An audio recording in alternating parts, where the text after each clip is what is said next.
السلام عليكم ورحمة الله وبركاته.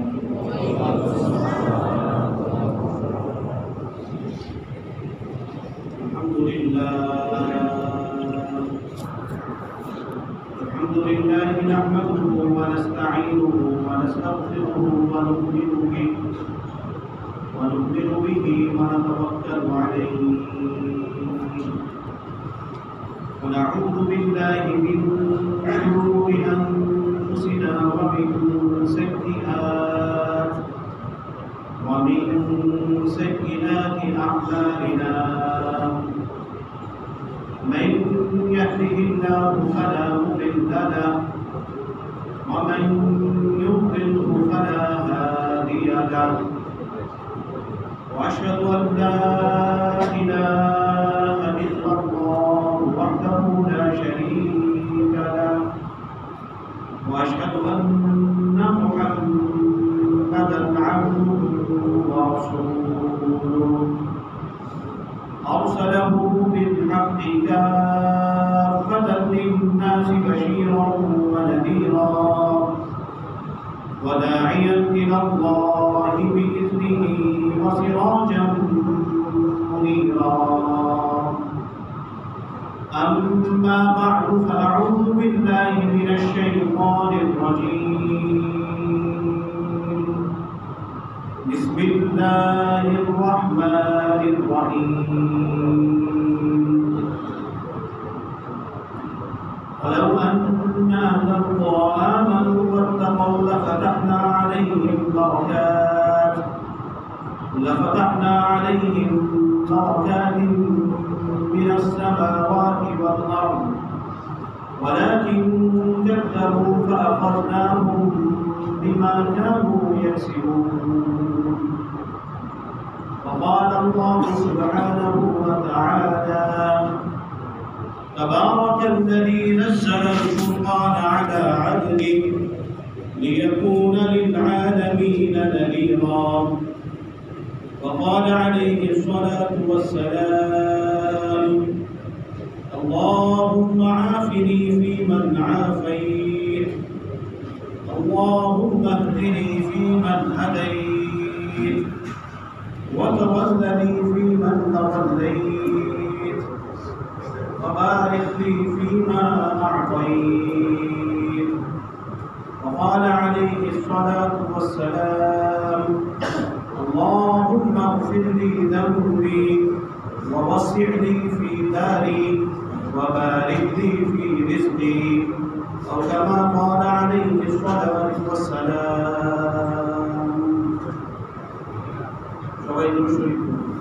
اللهم صل على محمد وعلى آل محمد كما صليت على إبراهيم وعلى آل إبراهيم إنك حميد مجيد.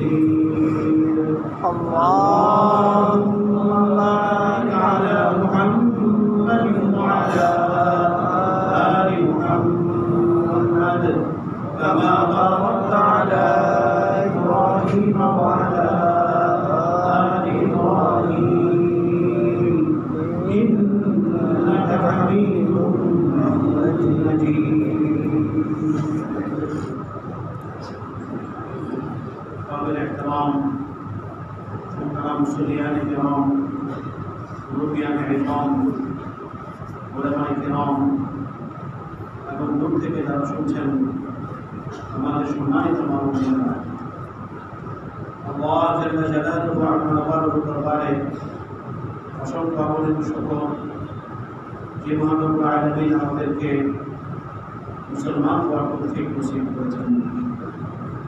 আল্লাহ তাআলার কাছে আমরা আরো শুকরিয়া আদায় করছি যে মহান রব্বুল আলামিন আমাদের প্রত্যেককেই আখিরি নবী, প্যারা নবী হযরত মুহাম্মদ মুস্তাফা সাল্লাল্লাহু আলাইহি ওয়াসাল্লাম তার উম্মত করে আমাদেরকে সৌভাগ্যবান করেছেন। এবং অত্যন্ত মুবারক সময় জুমার দিনে আল্লাহ তাআলা আমাকে আপনাকে তার ঘরে আসা এবং জুমার নামাজ আদায়ের পূর্বে দিনের কিছু কথা বলার এবং শোনার তৌফিক দান করেছেন। এজন্য সবাই দিল থেকে শুকর আদায় করি, সবাই বলি আলহামদুলিল্লাহ। মেরে মুহতারাম ভাই और दोस्तों, আল্লাহ জাল্লা জালালুহু আম্মা নওয়ালুহু তার যত গুণাবলী এবং আল্লাহ তাআলার যত সম্মান এবং মর্যাদা, ওর মধ্যে একটি বড় গুণ এবং মর্যাদা হলো আল্লাহ তাআলা তিনি বরকতময় সত্তা। আল্লাহ তাআলার সাথে যেই সম্পৃক্ত হবে সেই বরকতময় হয়ে যাবে, তার জীবনে বরকত আসবে এবং তার দুনিয়াবী জীবনের অসংখ্য সমস্যা আল্লাহ তাআলার বরকত এবং রহমতে সমাধান হয়ে যাবে। আল্লাহ তাআলা তার যত গুণের কথা বলেছেন তার মধ্যে একটি বড় গুণ হচ্ছে আল্লাহ তাআলা বরকতময়। তাবারাকাল্লাযী বিয়াদিহিল মুলক ওয়া হুয়া আলা কুল্লি শাইইন কাদির। বরকতময় সেই সত্তা যার হাতে আসমান এবং জমিনের কর্তৃত্ব। ওয়া হুয়া আলা কুল্লি শাইইন কাদির, তিনি সমস্ত বিষয়ের উপর শক্তিমান। আল্লাহ তাআলা তার নিজের পরিচয় তার বরকতময় সত্তার মাধ্যমে পবিত্র কোরআনে উম্মতের সামনে পেশ করেছেন। তাবারাকাল্লাযী নাযালাল ফুরকানা আলা আবদি লিয়াকুনা লিল আলামিনা নাযীরা। বরকতময় সেই সত্তা নাযালাল ফুরকান, যিনি সত্য এবং মিথ্যার মধ্যে পার্থক্যকারী কিতাব কোরআনকে নাযিল করেছেন তার বান্দা মুহাম্মদের প্রতি। লিয়াকুনা লিল আলামিনা নাযীরা, যেন মুহাম্মদ কিয়ামত পর্যন্ত মানুষকে সতর্ক করতে পারে, মানুষকে ভীতি প্রদর্শন করতে পারে, তার জীবনের লক্ষ্য এবং উদ্দেশ্যকে বর্ণনা করতে পারে। নবীর আজিজ ও দোস্ত, আমরা যে সময়টা অতিক্রম করছি আমরা জানি এই সময়টা আমাদের জন্য অনুকূলে নয়। এক তো আবহাওয়া আমাদের অনুকূলে নয়। আল্লাহ তাআলার বিশেষ মেহেরবানিতে গত রাত্রে আমরা লম্বা সময় পরে কিছুটা বৃষ্টি এবং ঠান্ডার আবহাওয়া এটা আমরা লক্ষ্য করেছি। আল্লাহ তাআলার কাছে শুকরিয়া আদায় করি, সবাই বলি আলহামদুলিল্লাহ। এক তো পরিবেশগত দিক থেকে দীর্ঘ সময় ধরে আমরা প্রতিকূল অবস্থায়, দ্বিতীয়ত আমাদের নগর জীবন, আমাদের প্রাত্যহিক জীবন কঠিন থেকে কঠিনতর হচ্ছে বিভিন্ন কারণে। একে তো দ্রব্যমূল্যের ঊর্ধ্বগতি, আরেকদিকে নিত্য প্রয়োজনীয় বস্তুর অভাব, একদিকে বিদ্যুতের বিল বাড়ছে, অপরদিকে গ্যাসের বিল বৃদ্ধি পাচ্ছে। দৈনন্দিন জীবন কঠিন থেকে কঠিনতর হচ্ছে। বস্তুর দাম যতই বাড়ছে কিন্তু বেতন বৃদ্ধি পাচ্ছে না, প্রত্যেকের আয় সংকুচিত হচ্ছে, মুদ্রাস্ফীতি ঘটছে, দ্রব্যের দাম বৃদ্ধি পাচ্ছে, টাকার মূল্য কমে যাচ্ছে। এই যে সমস্যাগুলো, এটা আমরা দৈনন্দিন আমাদের দেশের অধিকাংশ মানুষ আমরা এই সমস্যাগুলোর মুখোমুখি। আমরা প্রত্যেকেই এই অবস্থাগুলো জানি। যারা চাকরিজীবী তাদের অভিযোগ চাকরির বেতন বৃদ্ধি পাচ্ছে না। যারা ব্যবসায়ী, স্বাভাবিকভাবেই মানুষ যখন কষ্টে থাকে ব্যবসায়ীদের ব্যবসা নষ্ট হয়ে যায়, ব্যবসায়ীরাও কষ্টে দিনকাল কাটাচ্ছে। পুরো দেশ জুড়েই আমরা একটি প্রতিকূল অবস্থার মধ্য দিয়ে যাচ্ছি। তো এই সমস্যাগুলোর জাগতিক যে সমাধান, এই সমাধানের দায়িত্বশীলদের উপর।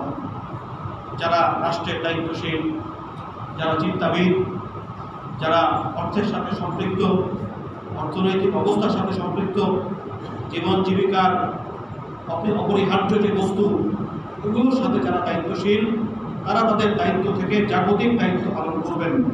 আল্লাহ তাআলার পক্ষ থেকে তারা এর জিম্মাদার। কিন্তু আমরা যারা সাধারণ জনগণ, আমরা যারা বিভিন্ন সময়ে স্বল্প আয়ের মানুষ, আমরা বিভিন্ন সময় বিভিন্ন ধরনের সমস্যার মধ্যে পড়ে যাচ্ছি। এবং মানুষ স্বভাবগতভাবেই এটা চায় যে সে তার ব্যক্তি জীবনে নিরাপদে থাকবে, সে তার পরিবারকে নিয়ে ভালো থাকবে, সে বিপদ থেকে মুক্ত থাকবে, তার বোঝা হালকা হবে। এটা প্রত্যেক মানুষ স্বভাবগতভাবেই আল্লাহ তাআলা প্রত্যেক মানুষকে এই প্রকৃতিতেই সৃষ্টি করেছেন। প্রত্যেকেই চাইবে যে আমার জীবনটা সহজ হোক, আমার জীবন কষ্ট না থাকুক, দারিদ্রতা না থাকুক। প্রত্যেকেই চাইবেন যে আমার পরিবার একটু সুখে থাকুক, একটু ভালো থাকুক।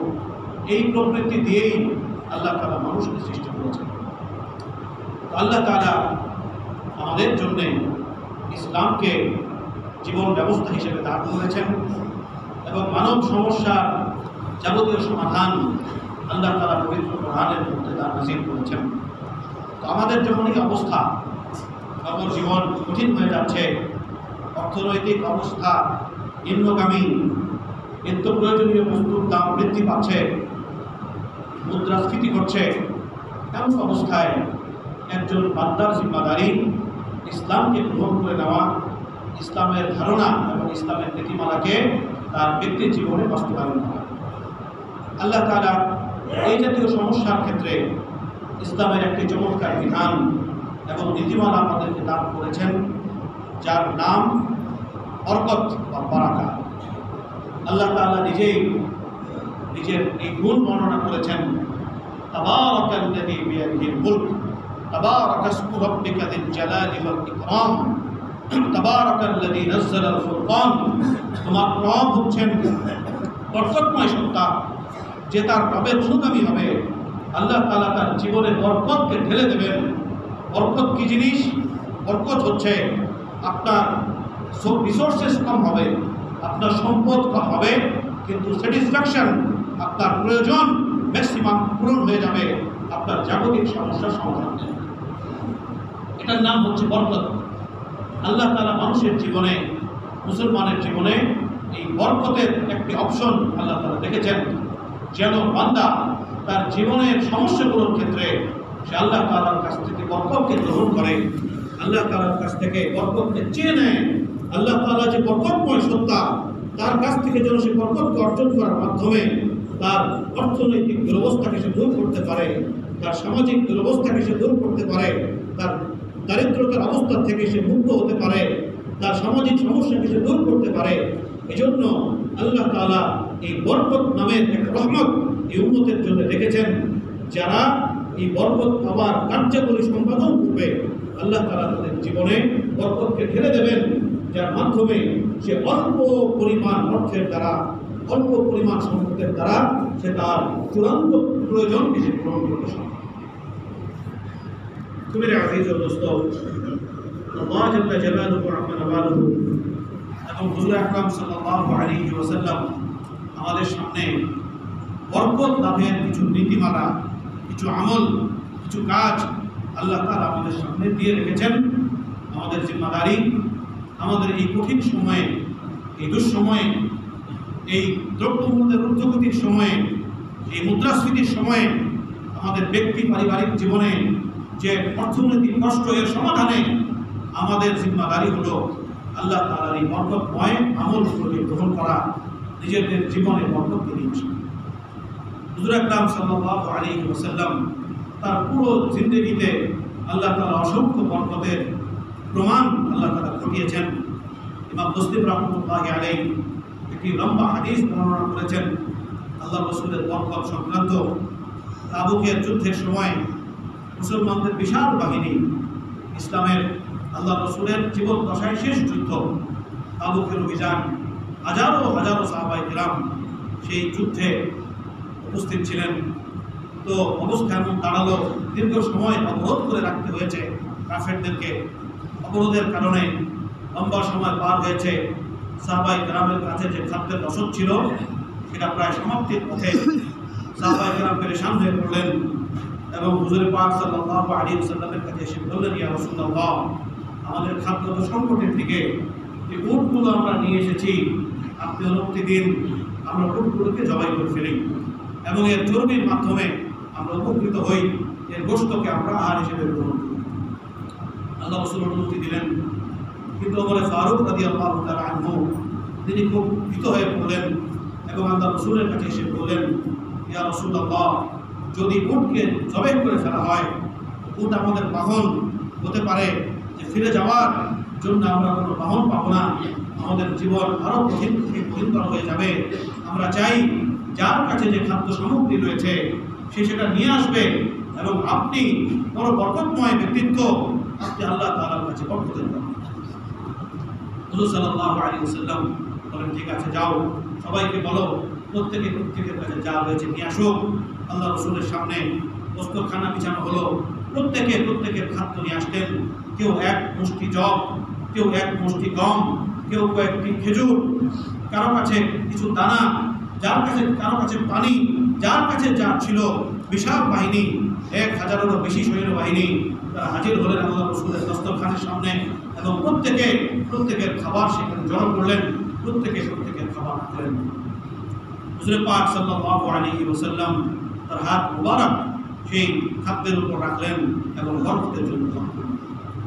এরপর আল্লাহ রসুল বললেন, যার যা প্রয়োজন প্রত্যেকের পাত্র নিয়ে আসো এবং এই খাদ্যের দস্তরখান থেকে প্রয়োজন অনুযায়ী খাদ্য গ্রহণ করতে শুরু করো। সাহাবায়ে কেরাম দল বেঁধে আসতে থাকলেন ঝাঁকে ঝাঁকে, প্রত্যেকের খাদ্যে যার কাছে যা ছিল, কারো কাছে সসপ্যান ছিল, কারো কাছে ডেকচি ছিল, যার কাছে পাতিল ছিল, কারো কাছে প্লেট ছিল, যার কাছে যা ছিল সবাই হাজির হলেন এবং প্রত্যেকে ডেকচি ভরতে লাগলেন। হাজারো সাহাবায়ে কেরাম এবং সৈন্যবাহিনী তারা তাদের সমস্ত পাত্রকে ভরে ফেললেন, প্রত্যেকের ছাউনিতে ফিরে গেলেন এবং হুজুর সাল্লাল্লাহু আলাইহি ওয়াসাল্লাম সেই দস্তরখানা খুললেন এবং দেখতে পেলেন এখনো কিছু খাবার অবশিষ্ট রয়ে গেছে। আল্লাহ রাসূল সাল্লাল্লাহু আলাইহি ওয়াসাল্লাম তিনি বাকি অবশিষ্ট খাদ্য নিজের জন্য রাখলেন। এরপর বললেন, আশহাদু আল্লা ইলাহা ইল্লাল্লাহ ওয়া আন্নী মুহাম্মাদুর রাসূলুল্লাহ। যে ব্যক্তি সাক্ষ্য দেবে যে আল্লাহ তাআলা ছাড়া কোনো মাবুদ নেই এবং আমি মুহাম্মদ আল্লাহ তাআলার প্রেরিত দূত, জেনে রাখো কিয়ামতের দিবসে জান্নাতে যাওয়ার ক্ষেত্রে কেউ তার জন্য বাধা হতে পারবে না। সুবহানাল্লাহ। আল্লাহ রাসূলের জিন্দেগীর একটা ঘটনা আমি আপনাদেরকে বললাম, এরকম অসংখ্য ঘটনা আল্লাহ রাসূলের বরকতময় জিন্দেগীতে, যেখানে তিনি হাত দিয়েছেন আল্লাহ তাআলা এই খাদ্যের মধ্যে বরকত দিয়েছেন, ফসলের মধ্যে বরকত দিয়েছেন, সন্তান সন্ততিতে বরকত দিয়েছেন, হায়াতের মধ্যে বরকত দিয়েছেন। যেখানে আল্লাহ রাসূলের হাত লেগেছে সেই জায়গায় বরকত দিয়েছেন। তো আল্লাহ তাআলা পবিত্র কোরআন এবং আল্লাহ রাসূল তার হাদিসের মাধ্যমে বরকত লাভের বেশ কিছু নীতিমালা আমাদের সামনে পেশ করেছেন। আমরা মোটামুটি 7টি নীতিমালা আজকে আলোচনা করব এবং আমরা মনে রাখার চেষ্টা করব আমাদের ব্যক্তি এবং পারিবারিক জীবনে আমরা এই বরকত লাভের জন্য নিজেদেরকে প্রস্তুত করব, যেন অল্প সম্পদে, অল্প আয়ে, অল্প রিসোর্সের মাধ্যমে আমরা যেন আমাদের সর্বোচ্চ প্রয়োজনটুকু আল্লাহ তাআলার রহমতে পূরণ করতে পারি। তো প্রথম নীতিমালা যেটা আল্লাহ তাআলা পবিত্র কোরআনের সূরাতুল আরাফে আলোচনা করেছেন, আল্লাহ তাআলা বলেন, ওয়ালাউ আন্না আহলাল কুরা আমানু ওয়াত্তাকাউ লাফাতাহনা আলাইহিম বারাকাতিন মিনাস সামাই ওয়াল আরদ। যদি কোনো জনপদ, যদি কোনো গ্রাম, যদি কোনো দেশের অধিবাসী তারা ওয়ালাউ আন্না আহলাল কুরা আমানু, তারা আল্লাহ তাআলার প্রতি পরিপূর্ণ বিশ্বাসী হয়, ওয়াত্তাকাউ এবং তারা মুত্তাকি হয়, আল্লাহকে ভয় করে, আল্লাহকে এক জানে, আল্লাহকে সামনে রেখে অন্যায় থেকে বেঁচে থাকে, 2 নম্বরই করা থেকে বেঁচে থাকে, আল্লাহ তাআলা বলেন, লাফাতাহনা আলাইহিম বারাকাতিন মিনাস সামাই ওয়াল আরদ। আসমান এবং জমিনের বরকতের সমস্ত দরজা আমি তাদের জন্য খুলে দেব। বরকত লাভের প্রথম মাধ্যম হলো তাকওয়াকে অর্জন করা, জীবনের মধ্যে তাকওয়াকে নিয়ে আসা। তাকওয়া কি জিনিস? তাকওয়া বাহ্যিক কোনো জিনিস নয়, তাকওয়া হচ্ছে অন্তরের জিনিস, মানুষের ভিতরে থাকে। হুজুর সাল্লাল্লাহু আলাইহি ওয়াসাল্লাম বলেন, আত-তাকওয়া হাহুনা, আত-তাকওয়া হাহুনা, আত-তাকওয়া হাহুনা। তোমার তাকওয়া হচ্ছে সেটা যেটা তোমার ভিতরে থাকে। বাহ্যিক পোশাক, বাহ্যিক চেহারা, বাহ্যিক কথাবার্তার দ্বারা তাকওয়া প্রকাশিত হলেও এটাকে তাকওয়া বলে না। তাকওয়া হচ্ছে একমাত্র আল্লাহ তাআলার ভয়ে অন্যায়কে ছেড়ে দেওয়া, সত্যতাকে গ্রহণ করে নেওয়া, সততাকে গ্রহণ করে নেওয়া। ইন্নাল্লাহ আল্লাযীনা ইউমিনুনা বিল গায়ব, যারা গায়বের প্রতি বিশ্বাস রাখে, ওয়া ইউকিমুনাস সালাহ, যারা নামাজকে কায়েম করে, ওয়া মিম্মা রাযাকনাহুম ইউনফিকুন, যারা আল্লাহ দেওয়া রিজিক থেকে খরচ করে, ওয়াল্লাযীনা ইউমিনুনা বিমা উনজিলা ইলাইক ওয়া মা উনজিলা মিন ক্বাবলিক, যারা কোরআনকে বিশ্বাস করে এবং কোরআনের পূর্বে আসা সমস্ত ধর্মীয় গ্রন্থকে মেনে নেয়, ওয়া বিল আখিরাতি হুম ইউকিনুন, এবং আখিরাতের প্রতি চূড়ান্ত বিশ্বাস রাখে যে নিঃসন্দেহে আমাকে আল্লাহ তাআলার সামনে দাঁড়াতে হবে, নিঃসন্দেহে আমার পুনরুত্থান ঘটবে, নিঃসন্দেহে আমার জীবনের সমস্ত কৃতকর্মের হিসাব দিতে হবে, আল্লাহ তাআলা বলেন এর নাম হচ্ছে মুত্তাকি, এর নাম হচ্ছে মুত্তাকি। উলাইকা আলা হুদাম মির রাব্বিহিম, আর তারাই আল্লাহ তাআলার পক্ষ থেকে হিদায়াত প্রাপ্ত, ওয়া উলাইকা হুমুল মুফলিহুন, আর তারাই আল্লাহ তাআলার সফল। তো তাকওয়া হচ্ছে আল্লাহ তাআলার ভয়কে সামনে রেখে দুনিয়ার সমস্ত অন্যায় থেকে, অপচার থেকে নিজেকে হেফাজত করা, এর নাম তাকওয়া। যে ব্যক্তি তাকওয়াকে অর্জন করবে, আল্লাহ তাআলা তার ব্যক্তি জীবনে, তার পরিবারের ক্ষেত্রে, তার সন্তানের ক্ষেত্রে, তার সময়ের ক্ষেত্রে, তার সম্পদের ক্ষেত্রে আল্লাহ তাআলা তাকে বরকত দান করবেন। সে হয়তো 100 টাকা উপার্জন করবে, কিন্তু এর বরকত এমন হবে যে বরকত দ্বারা 1000 কিংবা 2000 কিংবা 10,000 টাকার প্রয়োজন আল্লাহ তাআলা পূরণ করবেন। এই হচ্ছে তাকওয়ার দ্বিতীয় যে নীতিমালা হুজুর পাক সাল্লাল্লাহু আলাইহি ওয়াসাল্লাম থেকে আমরা পেয়েছি, সেটা হলো সততাকে অবলম্বন করা, নিজেদের ব্যক্তি জীবনে সৎ হওয়া, সততাকে গ্রহণ করা, নিজেদের ব্যবসা বাণিজ্য, নিজেদের লেনদেন, নিজেদের চাকরি বাকরি, নিজেদের ব্যক্তিগত পারিবারিক সম্পর্কের ক্ষেত্রে, সমস্ত কাজকর্মের ক্ষেত্রে সততাকে অবলম্বন করা। এটা এমন এক গুণ যে গুণের অভাব আমাদের চারপাশে। আমরা গোটা জাতি আজ অসৎ হয়ে পড়েছি। যে যেখানে সুযোগ পায় সে সেখান থেকে সুবিধা গ্রহণ করার চেষ্টা করে। যারা সুযোগ সুবিধা পায় না তারা সততার কথা বলে, কিন্তু যেই সুযোগ পেয়ে যায় সেই তার সততার যে গুণ, এই গুণকে সে নষ্ট করে। আমরা পুরো জাতি আজ অসৎ হয়ে পড়েছি। আমাদের দেশের এক তো আমরা দেশীয়ভাবে অসৎ, যে যে দায়িত্ব রয়েছে সেখানেই সততার পরিচয় দেওয়ার মতো মানুষ হাজারে একজন পাওয়া কঠিন। নামাজি মানুষ তো পাওয়া যায়, রোজাদার পাওয়া যায়, মুখে দাড়ি পাওয়া যায়, লম্বা জুব্বা পাওয়া যায়, টুপিওয়ালা অনেক পাওয়া যায়, কিন্তু সততার সাথে চলা মানুষ, যে তার খাবারে ভেজাল করবে না, যে তার চাকরির ক্ষেত্রে সততা অবলম্বন করবে, যে তার ব্যবসার ক্ষেত্রে সত্য কথা বলবে, যে তার ট্রানজ্যাকশনের ক্ষেত্রে সততার উপর থাকবে, যে তার ফাইলের ক্ষেত্রে সত্য কথা বলবে, সত্য লিখবে, যে শিক্ষক হবে, যে সঠিকটা বলবে, সঠিকটা পড়াবে।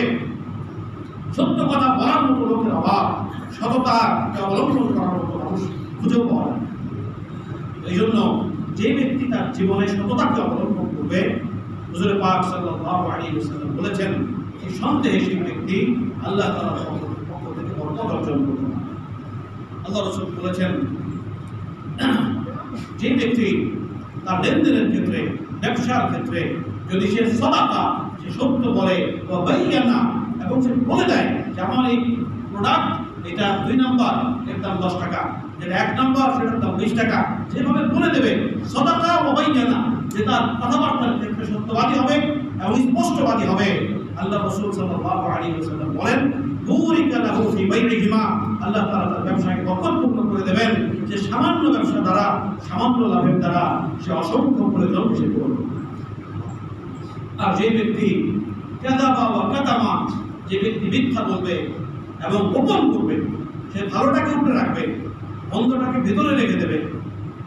ভালোটাকে উপরে রাখবে, মন্দটাকে ভিতরে রাখবে। ইমামে আযম আবু হানিফা রাহমাতুল্লাহি আলাইহি, উনি কাপড়ের ব্যবসায়ী ছিলেন, বড় ইমাম। ওনার কাছে একবার ব্যবসায়ী একটি লট আসে, কাপড়ের লট। সেই লটের তিনি সেই লটকে বিক্রি করে দেন। বিক্রি করে দেওয়ার পর তিনি জানতে পারেন যে এর ভিতরের, উপরের কাপড়গুলো ভালো, কিন্তু ভিতরের কাপড়গুলো এটা যখন তিনি টের পান, তো তিনি তার দায়িত্বশীল যারা কর্মচারী ছিল তাদেরকে খুব বকাঝকা করেন, খুব শাসান, এবং এই পুরো যে লট এসেছিল পুরো লট তিনি আল্লাহ তাআলার রাস্তায় সরকার করেন, শুধু এজন্য যেন সামান্য ধোঁকা, সামান্য অসততা যেন প্রকাশিত হয়। তো আল্লাহ রাসূল বলেছেন মান কাতামা, যে ব্যক্তি তার সম্পদের এটা 2 নম্বর যেখানে সমস্যা রয়েছে এটাকে সে গোপন করবে, কাযাবা, এবং সে মিথ্যা বলবে, সে অ্যাডভার্টাইজ করে দেখাবে এটা অনেক ভালো, এটা কেউ গ্রহণ করলে তার অনেক ফায়দা হবে, অনেক লাভ হবে। বাস্তবতা হলো এটা তার জন্য ক্ষতি ডেকে আনবে মানুষের জন্য, এটা মানুষের জন্য ক্ষতিকর হবে। এইভাবে যারা তাদের প্রোডাক্টকে প্রকাশ করবে, আল্লাহ রাসূল বলেন মুহিকাত লাহু মুহিকাতিল বারাকাতু মিন বাইইহিমা, তার সমস্ত ব্যয়, তার সমস্ত ব্যবসা, তার সমস্ত ক্ষেত্র এটা বরকত থেকে শূন্য হয়ে যাবে এবং যে কোনো সময় এটা ধ্বংস, এই ব্যবসা তার জন্য ধ্বংস হয়ে যাবে। তো দ্বিতীয় যে মূলনীতি ইসলাম থেকে আমরা পাই বরকত অর্জনের, সেটা হলো নিজেদের ব্যক্তি ব্যবসা বাণিজ্য চাকরি বাকরি নিজেদের লেনদেনের ক্ষেত্রে সদা সর্বদা সততাকে অবলম্বন করা, নিজের সম্পদের মধ্যে কোনোভাবেই হারাম সম্পদের প্রবেশ যেন না ঘটে, এর প্রতি সর্বোচ্চ খেয়াল। তৃতীয় যে মূলনীতির কথা রাসূল পাক সাল্লাল্লাহু আলাইহি ওয়াসাল্লাম আমাদেরকে বলেছেন, সেটা হলো যে এমন বস্তুর সাথে নিজেকে লাগিয়ে রাখা, এমন বস্তুর সাথে নিজেকে লাগিয়ে রাখা যা বরকতময়, যেমন পবিত্র কোরআন। পবিত্র কোরআন বরকতময় কিতাব। আল্লাহ তাআলা নিজেই বলেছেন, কিতাবুন আনজালনাহু ইলাইক মুবারাক, আমি যে কিতাব তোমাদের জন্য নাযিল করেছি এই কিতাব বরকতময় কিতাব। এই কিতাব যে পড়বে সে বরকত পাবে, যে শুনবে সে বরকত পাবে, যে লিখবে সে বরকত পাবে, যে পড়বে সে বরকত পাবে, যে প্রচার করবে সে বরকত পাবে, যে তার জীবন বাস্তবায়ন করবে তার জীবন বরকতে ভরপুর। রাসূল পাক সাল্লাল্লাহু আলাইহি ওয়াসাল্লাম থেকে হযরত একজন সাহাবী তিনি বর্ণনা করেন যে আমরা আসহাবে সুফা ছিলাম, সুফায় বসবাস করতাম। আল্লাহ রাসূল আমাদের কাছে আসলেন, এসে বললেন, তোমাদের মধ্যে কেউ কি এটা পছন্দ করে না? আইয়ুকুম ইউহিব্বু আন ইয়াযহাবা ইলাল বুতহান আও ইলাল আতীক, তোমাদের মধ্যে কে এটা পছন্দ করে না যে সে বুতহান নামক বাজারে যাবে অথবা আতীক নামক বাজারে যাবে, সেখানে গিয়ে দুটো উঁচু বিশিষ্ট দামি উটনি সে ক্রয় করবে? তোমাদের মধ্যে কে এটা পছন্দ করে না? সাহাবায়ে কেরাম বললেন, নুহিব্বু যালিক, আমরা সবাই তো এটা পছন্দ করি। আল্লাহ রাসূল বললেন, তাহলে শোনো, প্রত্যেক দিন সকাল হবে তুমি মসজিদে প্রবেশ করবে, সেখানে গিয়ে তুমি 2 আয়াত কোরআন তেলাওয়াত করবে। তোমার 2 আয়াত কোরআন তেলাওয়াত দুটো উটনির চেয়ে উত্তম হবে যে ব্যক্তি 3 আয়াত করবে। এটা 3টি উটনির চেয়ে বেশি উত্তম হবে যে 4টি আয়াত তেলাওয়াত করবে। 4টি উটনির চেয়ে তার এর মূল্য বেশি হবে যে যত বেশি পড়তে থাকবে সে তত বেশি বরকত অর্জন করবে। সুবহানাল্লাহ। এক সাহাবী হযরত বারা ইবনে আযিব রাদিয়াল্লাহু তাআলা আনহু তিনি বলেন যে এক সাহাবী আল্লাহ রাসূলের কাছে আসলেন, এসে বললেন, ইয়া রাসূলুল্লাহ, গত রাত্রিতে আমি কোরআনে পাক তেলাওয়াত করছি, এমন অবস্থায় আমার সামনে আমার ঘোড়া বাঁধা ছিল, সে ছটফট করছে, তার উপরে এক আলো, এক মেঘের এক ছায়া তার উপর নেমে আসছে, এই দৃশ্য আমি দেখতে পাই। ইয়া রাসূলুল্লাহ, বলুন এই ঘটনা কেন ঘটেছে? আল্লাহ রাসূল বললেন, যখন তুমি কোরআন পড়ছিলে হাদিহিস সাকিনা, আল্লাহ তাআলার পক্ষ থেকে রহমতের ফেরেশতা, বরকতের ফেরেশতা তোমার উপর নাযিল হচ্ছিল। হাদিহিস সাকিনা তানাজ্জালাত বিল কোরআন, যখন কোনো ব্যক্তি কোরআন পড়ে তো রহমতের ফেরেশতা, বরকতের ফেরেশতা তার কাছে চলে আসে, তার জীবনকে বরকতময় করে দেয়। সুবহানাল্লাহ। এজন্য কোরআনকে নিজেদের জীবনে নিয়ে আসা, অন্তত ঘরের মধ্যে প্রত্যেক দিন 1, 2 আয়াত, 3 আয়াত, 5 আয়াত। আমাদের কারো ঘর যেন এমন না থাকে যে সকাল হয়ে গেছে অথচ আমার ঘরে কোরআন তেলাওয়াত হয়নি। এরকম যেন কারো ঘর না হয় যে ঘরে কোরআন তেলাওয়াত হবে। সাক্ষী থাকুন আল্লাহ এবং তার রাসূল সাক্ষী, এই ঘর আল্লাহর রহমতে বরকতপূর্ণ হবে, রহমতপূর্ণ হবে। ছেলেদের মধ্যে বরকত হবে, সন্তানের মধ্যে বরকত হবে, ঘরের রিজিকের মধ্যে বরকত হবে, সময়ের মধ্যে বরকত হবে, সম্পদে বরকত হবে। যে ব্যক্তি কোরআন তেলাওয়াত করে ঘর থেকে বের হবে, আল্লাহ তাআলা সারা দিনের জিম্মাদারি, তার বরকত এবং রহমতের জিম্মাদারি আল্লাহ তাআলা নিজে নেবেন। সুবহানাল্লাহ। এজন্য এই বিষয়টির প্রতি বিশেষভাবে খেয়াল রাখা, আমাদের ব্যক্তি জীবনে যদি আমরা বরকত পেতে চাই তো আল্লাহ তাআলার কিতাবকে আমাদের শুনতে হবে। চতুর্থ যে বিষয়ের কথা রাসূল পাক সাল্লাল্লাহু আলাইহি ওয়াসাল্লাম বলেছেন সেটি হলো সকাল সকাল নিজেদের কর্মকে শুরু করা। ইসলাম শুধু তাকওয়া অর্জন করে বসে থাকবেন, শুধু জিকির করবেন, শুধু কোরআন পড়বেন, এর নাম ইসলাম নয়। ইসলাম যেমনিভাবে আপনাকে কোরআন পড়তে বলেছে, আপনাকে সৎ থাকতে বলেছে, যেভাবে আপনাকে তাকওয়া অর্জন করতে বলেছে, ঠিক একইভাবে দুনিয়াবী কর্ম সম্পাদনের ক্ষেত্রে সবচেয়ে বেশি পরিশ্রমী, সবচেয়ে বেশি অ্যাক্টিভ, সবচেয়ে বেশি খেয়াল রাখা, সর্বাগ্রে ঘুম থেকে জাগ্রত হওয়া, সকাল সকাল কাজকে শুরু করা আল্লাহ তাআলা এবং আল্লাহর রাসূলের বিষয়ে আমাদেরকে নির্দেশ করেছেন। কোনো মুমিন ব্যক্তি অলস হতে পারে না। কোনো মুমিন ব্যক্তি অলস হতে পারে না। হুজুর পাক সাল্লাল্লাহু আলাইহি ওয়াসাল্লাম তিনি উম্মতের জন্য দোয়া করেছেন, উম্মতের সম্পদের জন্য, উম্মতের পরিশ্রমের জন্য, উম্মতের উপার্জনের ক্ষেত্রে আল্লাহ রাসূল দোয়া করেছেন, হে আল্লাহ আমার উম্মতের বরকত রাখবেন সকালবেলায়, আল্লাহুম্মা বারিক লি উম্মতি ফি বুকুরিহা, আল্লাহুম্মা বারিক লি উম্মতি ফি বুকুরিহা, আল্লাহুম্মা বারিক লি উম্মতি ফি বুকুরিহা। হে আল্লাহ আমার উম্মতের সকালকে বরকতময় করেন, উম্মতের সকালকে বরকতময় করেন, উম্মতের সকালকে বরকতময়। তো একজন মুমিনের জিন্দেগির কাজ শুরু হবে ফজরের পর থেকে। ফজরের পরে যে ব্যক্তি কাজ শুরু করে তার এই সময়ের কাজ যে শুরু করে সে অন্যদের তুলনায় সে কমপক্ষে দ্বিগুণ কাজ সে সম্পাদন করে।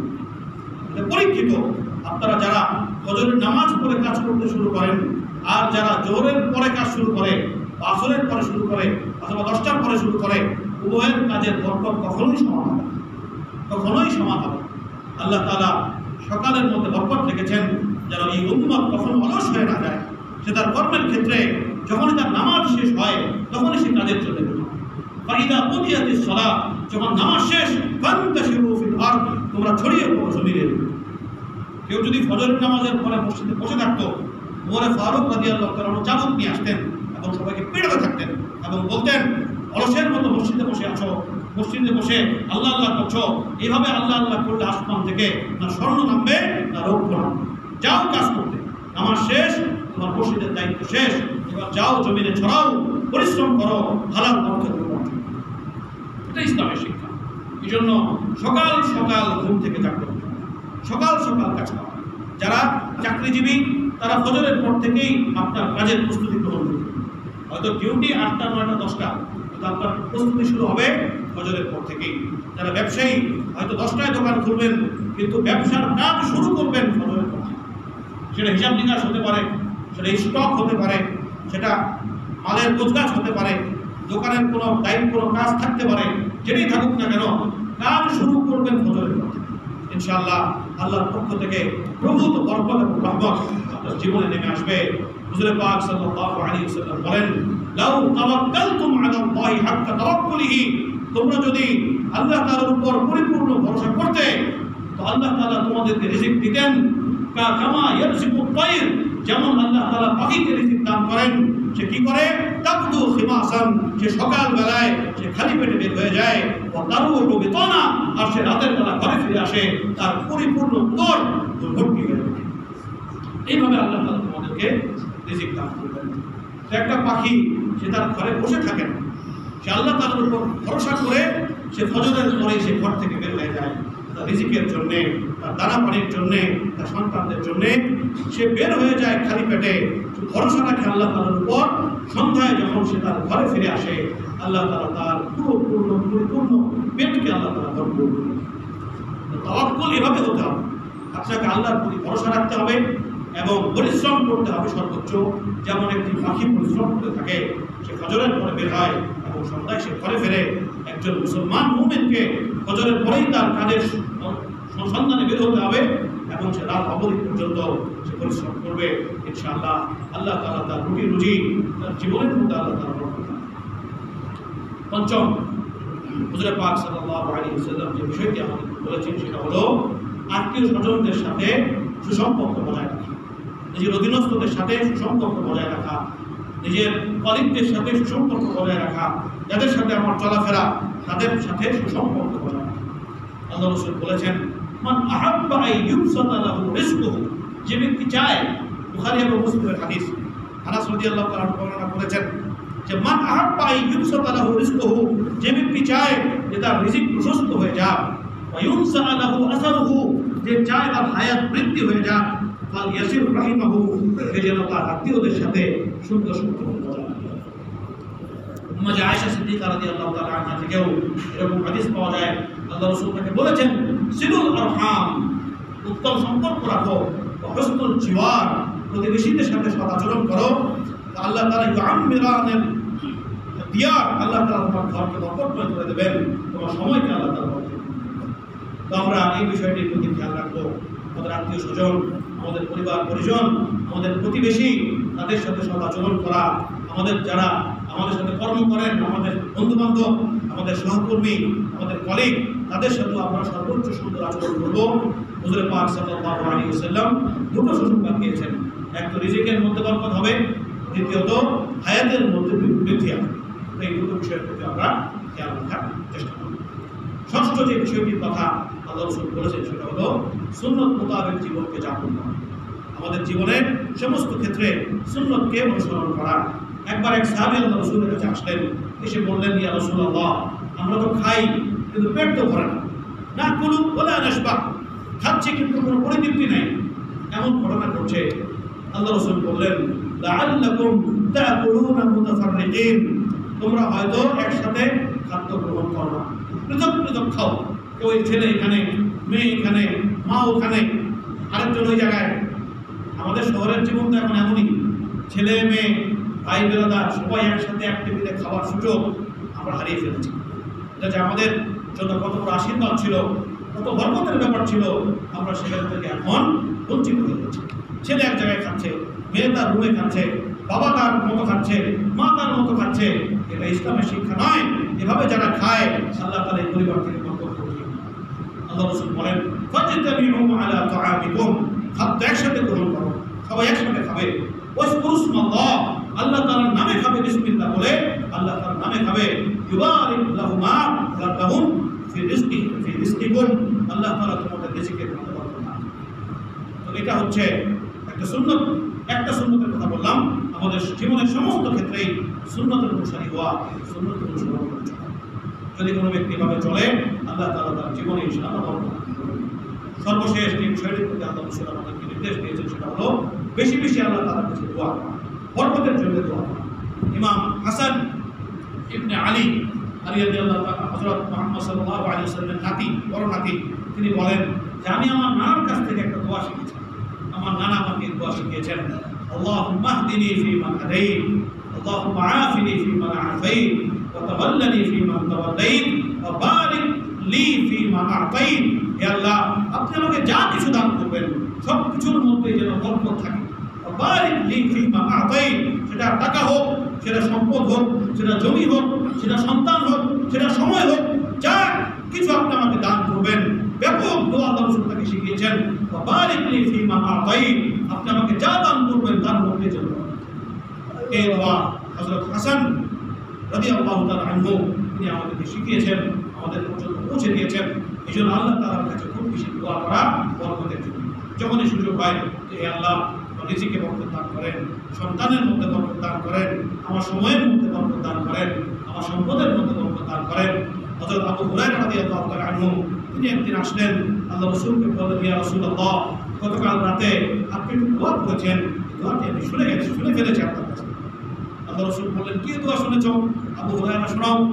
বললেন যে আপনি আল্লাহ তাআলার কাছে দোয়া করেছেন, আল্লাহুম্মা গফিরলি, হে আল্লাহ আপনি আমাকে ক্ষমা করে দিন, ওয়া ওয়াসসি'লি ফি দারি, আপনি আমার ঘরকে প্রশস্ত করে দিন, ওয়া বারিক লি ফি রিজকি, আর আমাকে যে রিজিক দান করবেন এই রিজিকের মধ্যে বরকত দান। এই দোয়া আপনি গতকাল রাতে করেছেন, হে আমার নবী, আমি আপনার কাছ থেকে শিখেছি। আল্লাহ রাসূল বললেন, হে আবু হুরায়রা, বলো তো এর বাইরে আর কিছু কি আল্লাহ তাআলার কাছে চাওয়ার মতো আছে? আর তার দরকার আছে কিছু তোমার? বলো। আবু হুরায়রা বললেন, ইয়া রাসূলুল্লাহ, আর কোনো কিছু দরকার নেই। আল্লাহ রাসূল বললেন, হে আবু হুরায়রা, এই দোয়াই তোমার জন্য যথেষ্ট। অতএব তুমি এই দোয়া আল্লাহ তাআলার কাছে করতে থাকো, আল্লাহুম্মা গফিরলি, হে আল্লাহ আপনি আমাকে ক্ষমা করে দিন, ওয়াসসি'লি ফি দারি, আমার ঘরকে প্রশস্ত করে দিন, আমার সন্তান সন্ততি, আমার পরিবার পরিজন, আমার রিজিক, আমার ঘরের চৌহদ্দি সব কিছু যেন বেড়ে যায়। বারিক লি ফি রিজকি, আর রিজিকটা যা দান করবেন এর মধ্যে আপনি বরকত দান করবেন।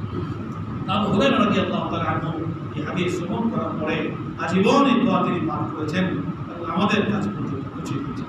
আমরা ইনশাআল্লাহ চেষ্টা করব সাতটি বিষয়কে সামনে রাখা, নিজেদের ব্যক্তি জীবনে, পারিবারিক জীবনে, নিজেদের সন্তানদের শেখানো এই বিষয়গুলো, যেন আমাদের এই প্রাত্যহিক জীবনের যে কষ্ট, আমাদের দারিদ্রতা, অর্থনৈতিক সমস্যা, দৈনন্দিন জীবনের কাঠিন্যতা, ইনশাআল্লাহ আল্লাহ তাআলা আমাদের জীবনের এই কাজগুলোকে আল্লাহ তাআলা সহজ করে দেবেন। সবাই বলে আমিন।